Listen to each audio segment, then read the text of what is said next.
"You need a home, and I need a mommy," said the little girl to the mail-order bride left standing alone on the station platform. Dakota Territory, winter of 1887. Snow swept in from the north like a living thing, swirling and clawing at the wind-battered rail station. The air bit through layers of wool, and the platform boards were slick with ice. The train that had carried Linda Whitford halfway across the country gave one last shrill whistle before vanishing into the white horizon, leaving only a scatter of cinders and the scent of coal smoke in the air. Linda clutched her small carpet bag tighter. Her gloved fingers were already numb. She had come so far, alone, with nothing but a letter of promise, and now there was no welcoming hand, no familiar face. The man she was supposed to marry was not here.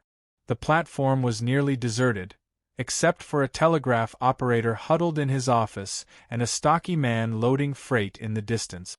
Then she felt a tug at her skirt. Linda looked down. A little girl, no older than 6, stood at her side. Her coat was too thin for the bitter wind, and her cheeks glowed red from cold. Stray strands of dark hair blew across her face, but her eyes, steady, solemn, far older than her years, met Linda's without flinching. "You need a home," the child repeated softly, "and I need a mommy." For a moment, Linda could not speak. The words seemed to slice through the icy wind and land square in her chest. "Where are your parents?" Linda asked, crouching so she could meet the girl's gaze. "Pa's down the road," the girl answered matter-of-factly. "He don't talk much. He said if I find a nice lady, I should bring her home." Linda blinked, uncertain whether to laugh or cry. "Your father sent you here?" The girl nodded. "He said the pretty one with the brown hat. That's you." Somewhere in the swirling snow, a sleigh bell rang faintly. Linda looked up to see a horse-drawn wagon coming slowly down the frozen road. The driver was a tall man, shoulders broad under a heavy coat, his face shadowed by a wide-brimmed hat. Even from a distance, he looked like someone accustomed to silence and solitude. The little girl grabbed Linda's hand. "Come on. That's Pa." Linda hesitated. She had crossed miles of open prairie to meet a stranger who'd promised her marriage, a man who clearly hadn't kept his word to meet her train. And now another stranger, a child no less, was leading her toward a different man entirely. Every instinct told her to be cautious. But the wind howled around the empty station, and her heart felt as cold and hollow as the sky above. The wagon stopped at the edge of the platform. The man stepped down. His eyes, gray, watchful, and a little weary, met hers for a long moment. "You the lady my little girl picked?" he asked. His voice was deep and quiet, carrying more weight than the words themselves. Linda drew a slow breath. "I suppose I am." The girl squeezed Linda's hand tighter. "See, Pa? I told you she'd come." The man gave a single nod. "Name's Caleb Turner. This here's my daughter, Sarah. If you're willin' to ride with us, we'll take you home." Home. The word cut through Linda's fear and doubt. A home was what she had been searching for all along. She lifted her carpetbag, squared her shoulders, and stepped toward the waiting wagon. The snow kept falling, soft and relentless, as if the whole prairie were holding its breath. The morning sun crept over the horizon, spilling pale gold across the wide, lonely stretch of Wyoming land. A thin veil of frost glimmered on the sagebrush, and the wind carried the bitter edge of winter that refused to leave, even this far into March. Matthew Callahan stepped out of the small, rough-hewn cabin, his boots crunching on the hardened earth. His shoulders were stiff from another restless night, but his eyes, sharp and steady, swept the land out of long habit, as if danger might rise with the dawn. Behind him, the cabin door opened with a soft creak. Clara followed, still pale from exhaustion but standing taller than she had the day before. The bruises on her face had begun to fade into ugly yellow and green blotches, but her spirit was harder to read. She tightened the shawl around her shoulders and glanced at Matthew, as if expecting him to speak first. "You sleep at all?" Matthew asked, voice low, almost gruff, though there was no anger in it. "A little," she admitted, eyes fixed on the hills.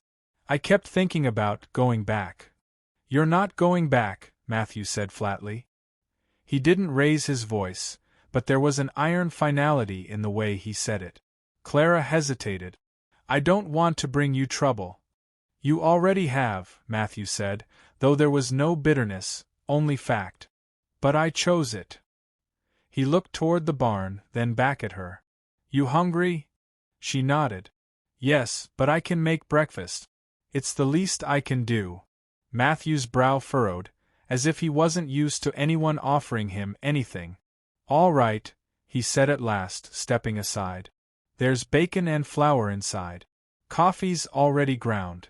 While Clara busied herself inside, awkward but determined, Matthew took to chopping wood. The steady rhythm of the axe echoed across the yard, sharp cracks breaking the stillness. He worked without pause, shoulders moving like a machine built for labor, until the door opened again and the smell of frying bacon drifted out. By the time they sat at the rough pine table, Clara's hands were trembling from both cold and nerves, but the food was good, simple and hot. Matthew bowed his head briefly, surprising her with a muttered prayer, then dug in. For a long time neither spoke. Finally, Matthew set down his cup.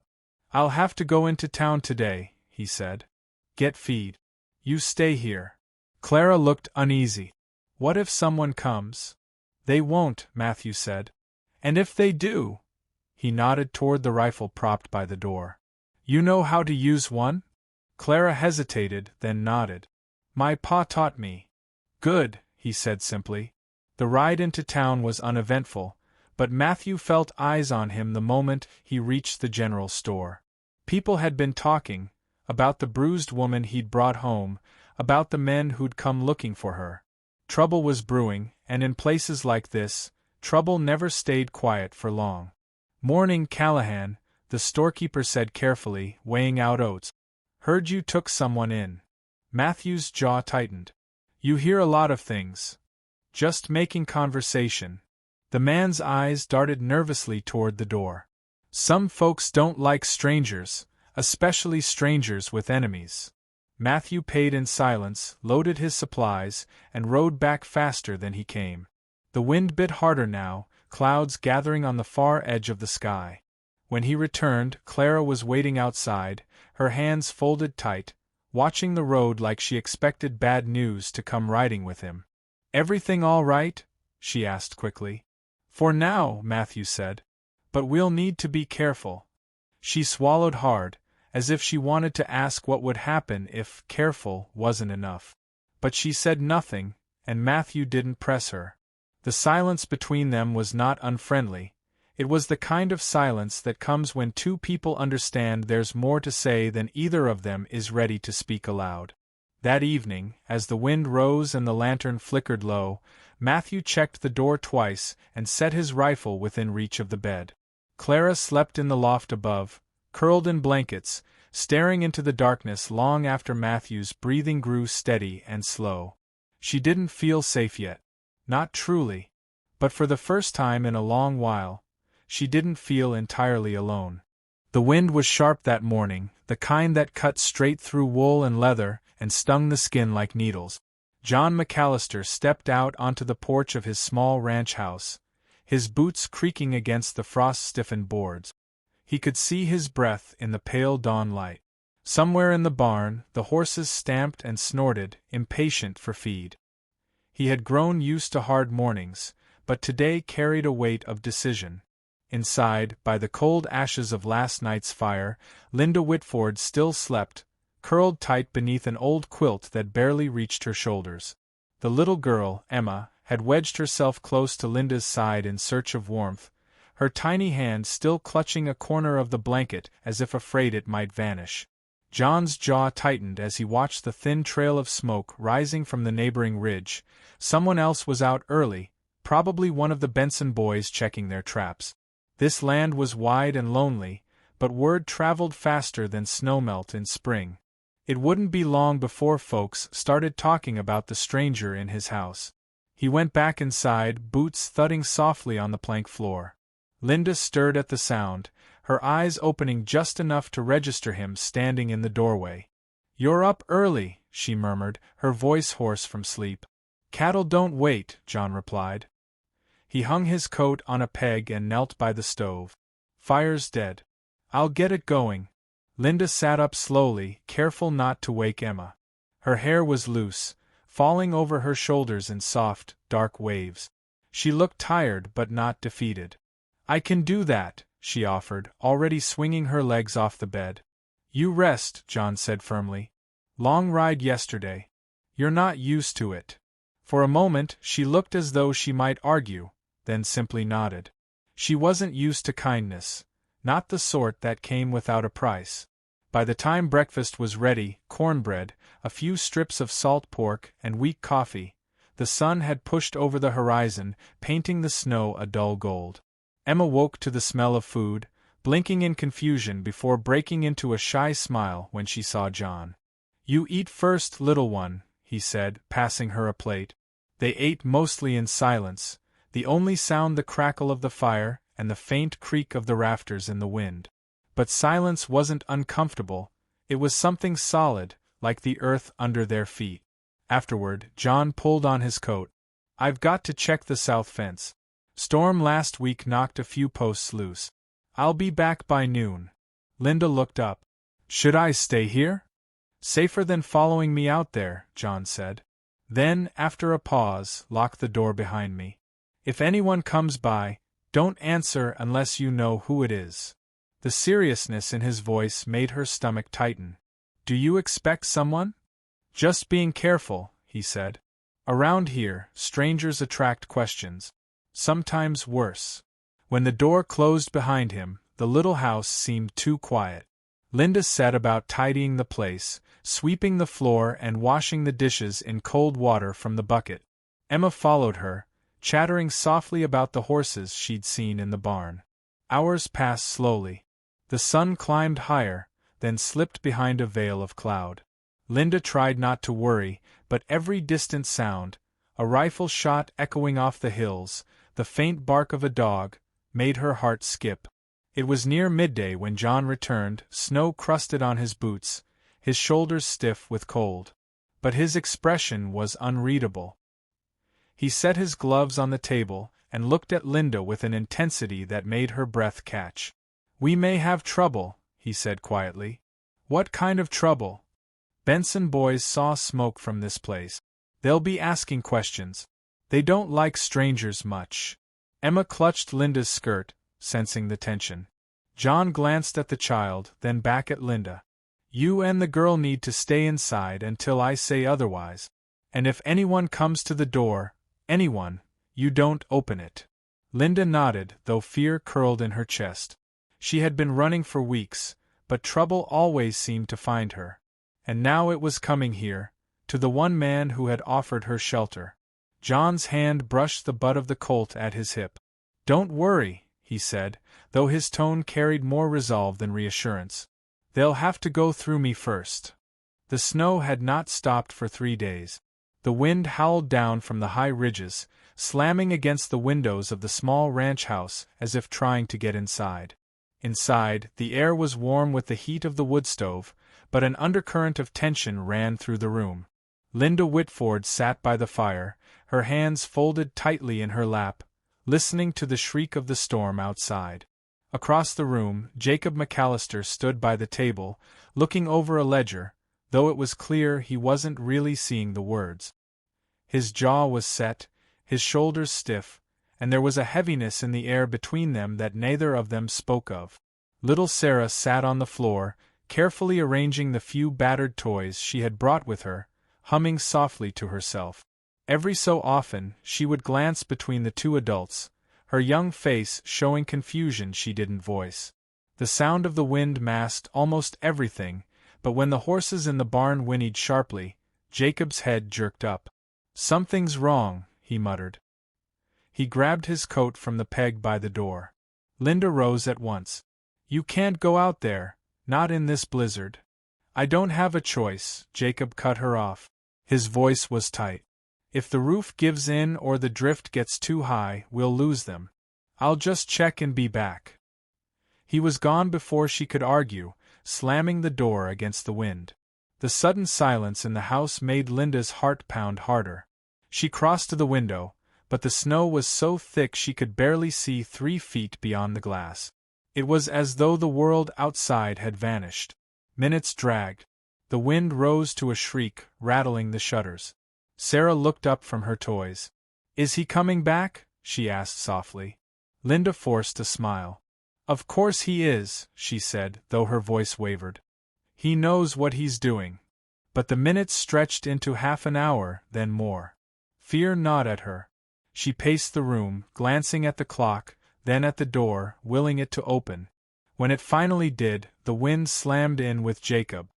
His face was white with snow, his coat soaked through, his hair plastered to his forehead. He shoved the door shut, gasping for breath. "The barn's holding," he said, shaking himself off, "but barely. If this keeps up through the night—" He broke off, his eyes meeting hers. For a long moment, neither of them spoke. The danger outside pressed against the walls of the little house like a living thing, and something else, something unspoken, hung in the room with them. Jacob finally moved to the stove, holding his hands out to the heat. "We'll have to take turns keeping watch," he said, his voice quieter now. "If the drift buries the door, we'll have to dig our way out before morning." Linda nodded, but she didn't return to her chair. Instead, she stood by the window, staring out into the white void. Somewhere in the darkness beyond, the horses shifted restlessly. And beyond that, in the empty, frozen land, there were other dangers, one she couldn't quite name, but could feel. When she finally spoke, her voice was barely audible. "Jacob, what happens if the storm doesn't stop?" He didn't answer right away. His eyes stayed on the fire, as if the flames held some answer he couldn't say aloud. When he did speak, it was with a calmness that didn't quite hide the weight of the truth. "Then we do what folks out here always do," he said quietly. "We keep going. 1 hour at a time." The morning light broke pale and cold across the prairie, the kind of light that gave no warmth. Inside the ranch house, Linda was already awake, though she hadn't slept much.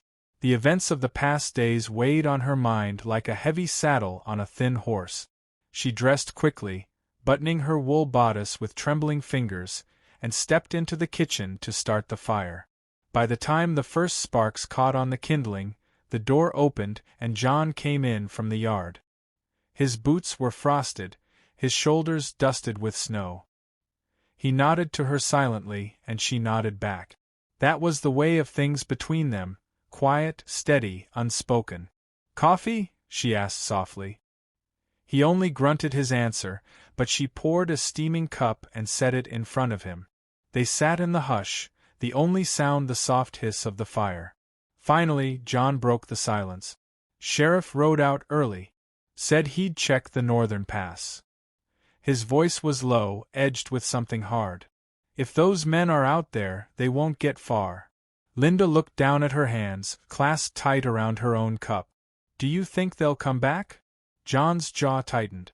"If they're fool enough. But I won't let anything happen here. Not to you. Not to the girl." The girl, little Anna, still slept in the next room, curled under a heavy quilt Linda had stitched the night before. The child had finally stopped crying sometime after midnight. Linda thought of her fragile shoulders and tangled hair, and her heart ached. By mid-morning, the snow had stopped, leaving the world white and still. John saddled his horse, preparing to ride the fence line. Linda stood in the doorway, apron strings whipping in the wind, watching him go. "Lock the door," he said firmly, swinging into the saddle. "Don't open it for anyone but me." "I will," she promised, her voice steady though her heart raced. The day dragged. Linda kept busy, kneading bread, mending clothes, stoking the fire until the stove glowed red. But every creak of the house, every howl of the wind made her start. When hoofbeats finally pounded up to the door at dusk, she froze. "Linda!" John's voice. Sharp, urgent. "Open up!" She threw the bolt and flung the door wide. John staggered in, his coat torn, blood on his cheek. What happened? She cried, rushing to him. Ran into them near the creek, he said between breaths. 2 of 'em. They won't bother us again. But there may be more. Before Linda could speak, a faint sound drifted through the walls, Anna's scream. A shadow darkened the window. John spun, rifle in hand. Get her into the cellar. Now. Linda didn't hesitate. She scooped the trembling child from her bed and carried her down the narrow steps, bolting the heavy trapdoor above them. In the dark, Anna clung to her neck, sobbing. Upstairs, gunfire cracked like thunder.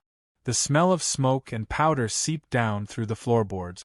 Linda whispered soft prayers, rocking the girl in her arms, each shot making her flinch. Then, silence. It felt like hours before John's voice called down, hoarse but alive. It's over. You can come up. When Linda pushed the door open, the room was a wreck. Chairs overturned, glass shattered. John stood in the middle, rifle in hand, his chest heaving. Outside, the snow was trampled and dark with blood. They won't trouble us again, he said simply. Linda stepped forward, her legs shaking, and without thinking, she touched his arm. Thank God, she whispered. For the first time since she'd met him, John looked at her, not just with gratitude, but with something deeper, something unspoken yet strong as steel. The fire in the stove hissed softly as the wind howled around the corners of the house, but inside, for the first time, Linda felt safe.